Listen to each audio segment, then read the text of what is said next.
Want to know how to create classes and objects in Java? Well, no worries. In this video, I'm going to show you an easy step-by-step guide on how you can easily create classes and objects.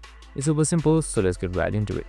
So we have this program right here. So in this program, we have made our own class called a car, and inside it, we wrote a simple method that is drive.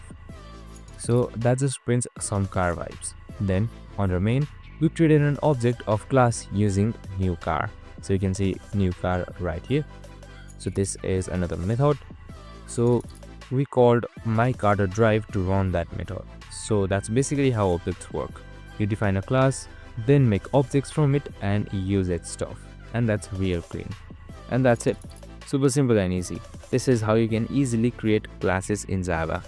So this is one easier example. You can just simply copy up the code and modify it a bit. I hope this video helped. If it did, make sure to like, subscribe and tune in with us for more of these videos. See you in the next one.